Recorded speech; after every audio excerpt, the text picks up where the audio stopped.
Good morning everybody. कैसे आप लोग? Once again welcome in my YouTube channel. My dear students,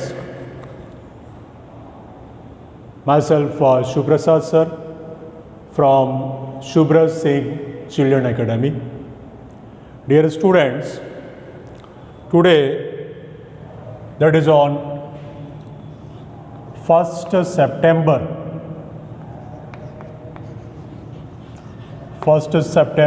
2020, in our 12th economics,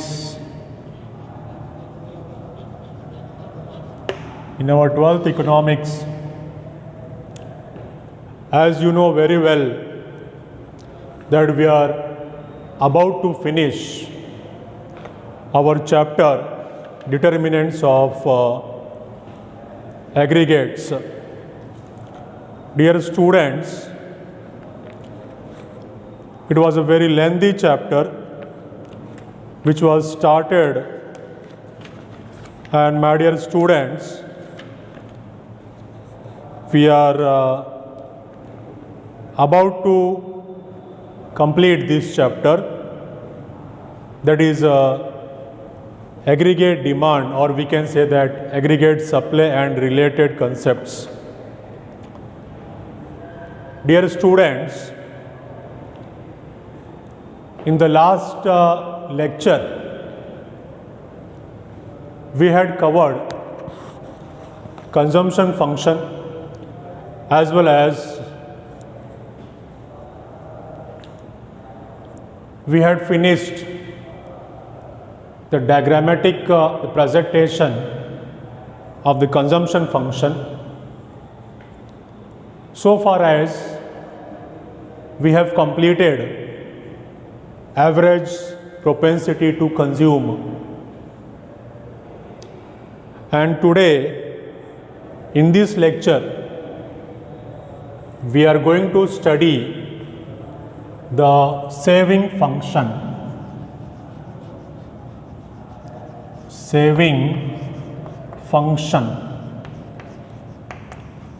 Students, as I said, we have already covered the consumption function. Propensity to the consume we have completed. So the consumption function, this topic we have already finished, and in this chapter this saving function, it is last topic. Over here we will study about the meaning, we will study about the diagrammatic, the presentation of saving function, we will study about average propensity to save, as well as we will study about the marginal propensity to save. You must have seen my earlier video, the last video, in that I have covered average propensity to consume and marginal propensity to consume. So that's why I told you at the beginning that consumption function we have already finished, and today I am starting the saving function. Dear students, if we talk about the income, so income, that is Y, income is denoted by Y is equal to C plus S, that is consumption plus savings. So whatever is earned, whatever is income, it will be either completely it will be consumed or if it will be saved, means some part of the income will be saved. That's why this equation is framed like this: y is equal to c plus s. In case of consumption function, we had said that consumption function is nothing but it is functional relationship between consumption and income. So today we have to explain the saving function. We will say that saving function is nothing but the functional relationship between savings and income. What did I say? It is functional relationship between savings, that is income, and savings. The functional relationship between saving and income is called as saving function. Functional relationship between saving and income is called as saving function. To understand this in a better way, we will have to take help of table, and with the help of table we can understand it very well. So the table can be drawn like this, that is a consumption function.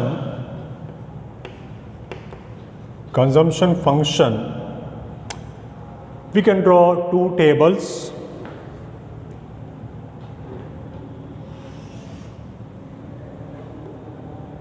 First table, in this we are showing consumption function, two columns, income and consumption, Y and C. This income is in rupees as well as consumption is also in rupees. Over here in first column, 0, 50, 100 and 150. In the second column, 20, 60, 100 and 140. 20, 60, 100 and 140.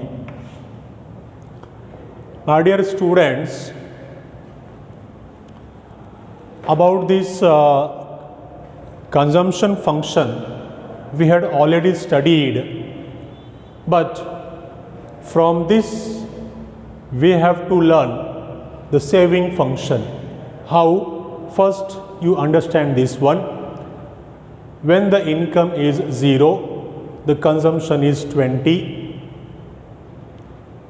Income rises, income increases from 0 to 50. Consumption also increases from 20 to 60 and so on. So over here from the next table, how saving function can be explained, let's see. In the second table, the data will be same. The columns will be same, the numbers will be same, but that will be saving function. So next table, second table, to understand the saving function. Saving function.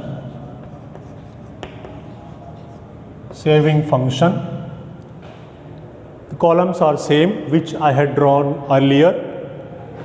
Over here Y, that is income in rupees. Over here consumption, it is also in rupees. So Y minus C is equal to S. Y minus C is equal to S, means income minus consumption, we will get savings.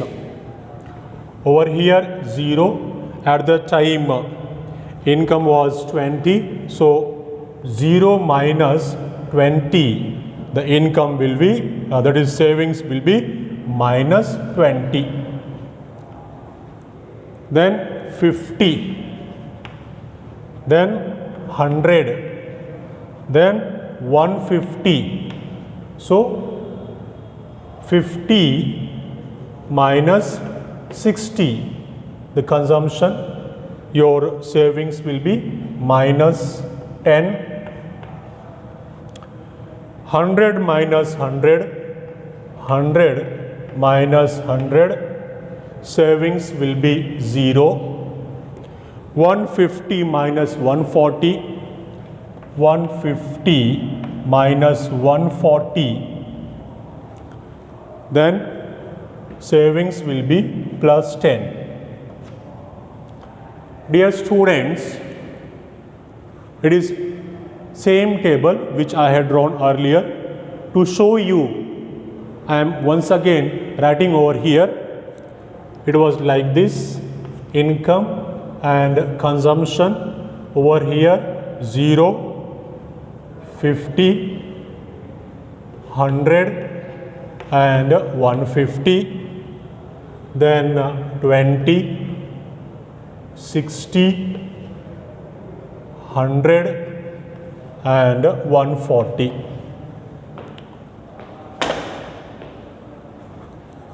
Both the tables are in front of you. It is consumption function,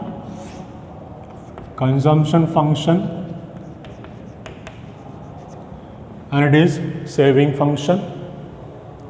From consumption function, we are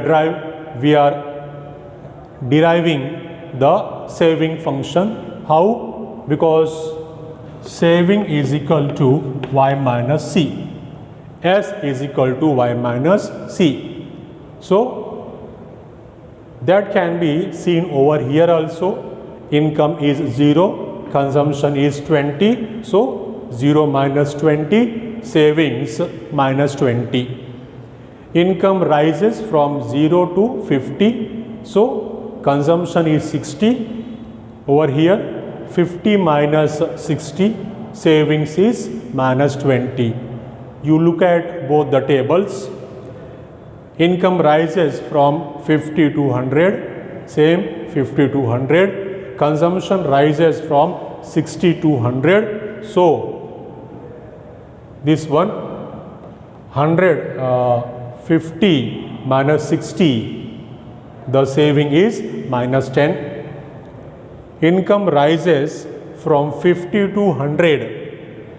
Income rises from 50 to 100. Consumption also rises from 60 to 100. So saving is equal to y minus c, that is 100 minus 100, it is 0.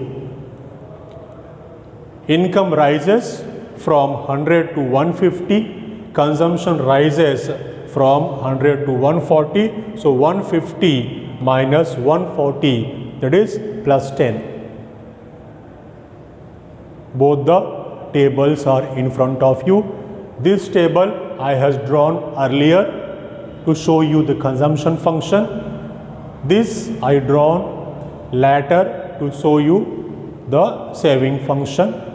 These figures are important for us because we have to explain, we have to show the diagrammatic presentation of saving function. So that's why I am saying that these figures are important for us.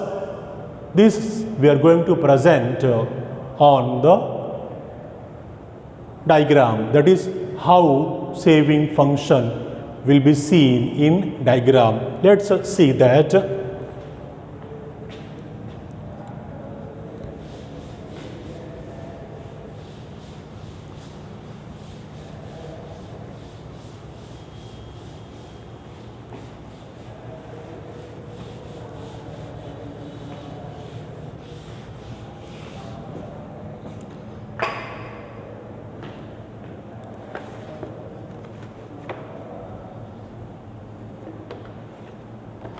The diagrammatic presentation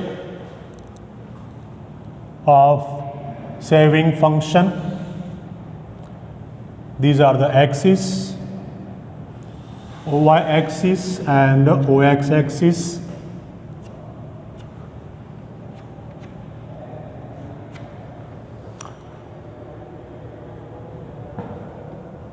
OY axis, OX axis,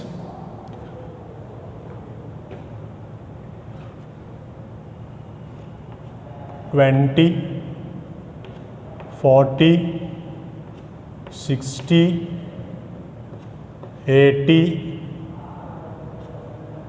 $100 and $120.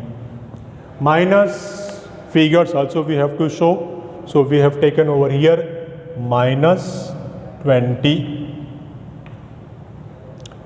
Dear students, on the OY axis it is 50, it is 100 over here, and this is 150, because in your income the highest income was 150.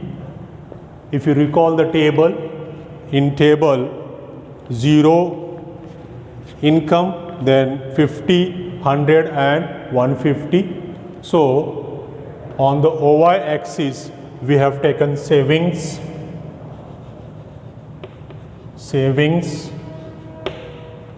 and on OX axis there is income, Y, that is your GDP, Y income,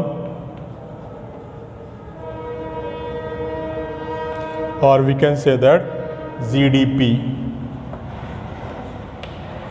it is your savings, S. Saving function, the curve is like this. It's starting from minus 20, because in table, okay, let me write the figures which were in table.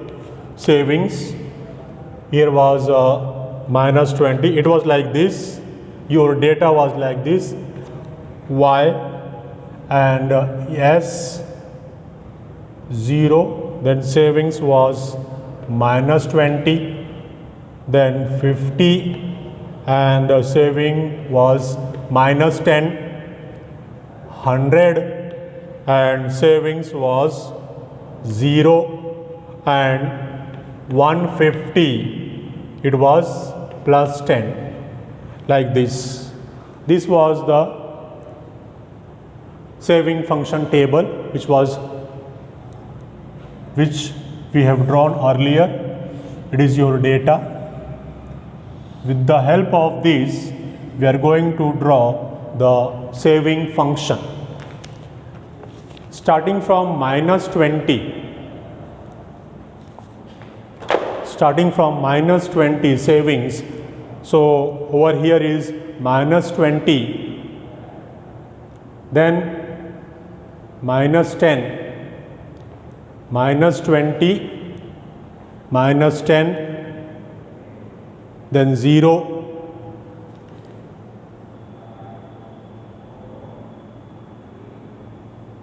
$100. At 100, consumption and savings are equal.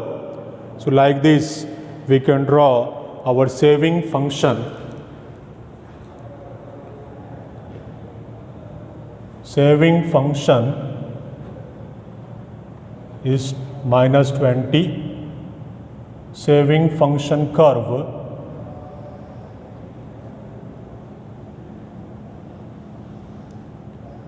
like this. We have drawn our saving function curve.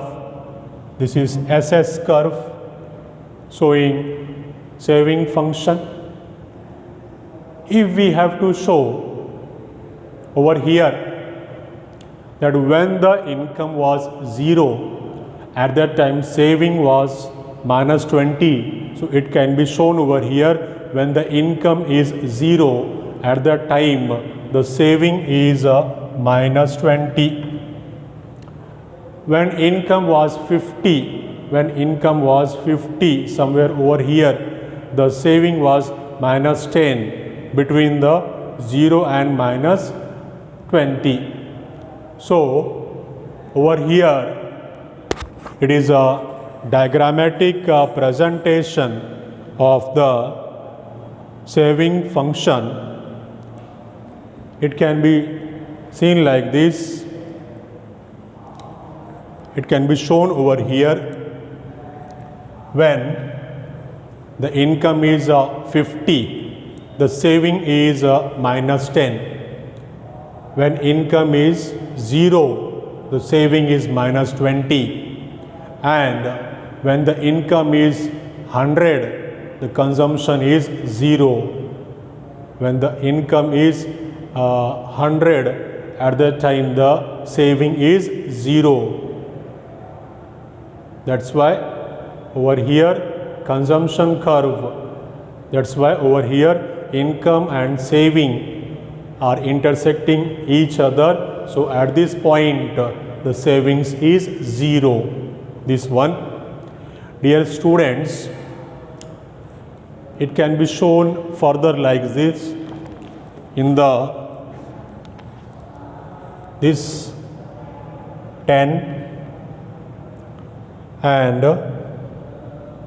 150, it can be drawn like this. 150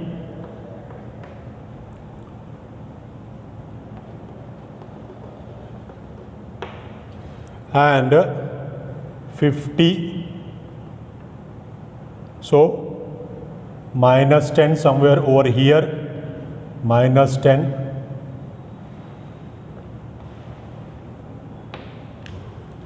minus 10. What does this showing over here? It is showing that when this savings is minus 10, savings is minus 10 when the income is 50 and savings is plus 10 when the income is 150. Once again, I am going to summarize this diagrammatic presentation of the saving function. On OY axis there is savings, on OX axis there is income. Savings is denoted by S and income is denoted by Y. Over here on OY axis I have taken 20, 40, 60, 80, 100 and 120. Since as per our data savings it is in minus also, that's why I have taken over here minus 10 and minus 20. As per data I have drawn over here saving curve which is starting from this minus 20, starting from minus 20, and when the income is 0, this is our income on the OY axis. When the income is 0, at the time savings is when the income is 100, at the time over here in table when the income is 100, at the time savings is 0. It can be seen from the diagram. When the income is 100, at that time saving is 0 on OY axis. So same thing I told you that income and saving curve, they are intersecting each other over here. When the income is 100, at that time saving is 0. With these dotted lines I have shown that this first and last one, that when the income is 0, at the time saving is minus 20. This one minus 20 over here. When the income is 0, at that time savings is minus 20. 0, savings is minus 20. When income is 150, when the income is 150, this one income is 150, at the time your savings is 10 plus 10. So plus 10, the figures above this, your origin is a plus 10. So that's why I showed you with dotted lines. When the income is 150, that is highest, at the time saving is plus 10.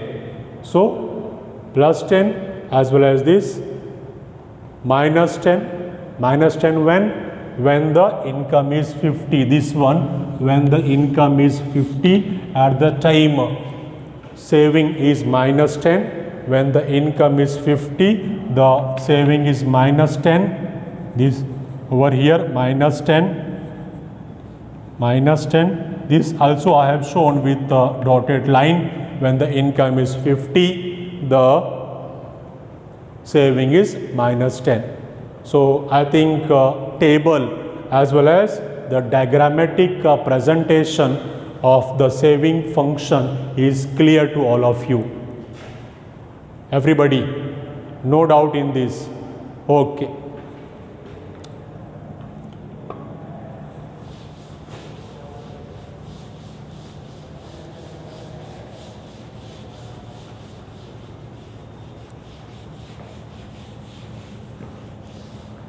Students,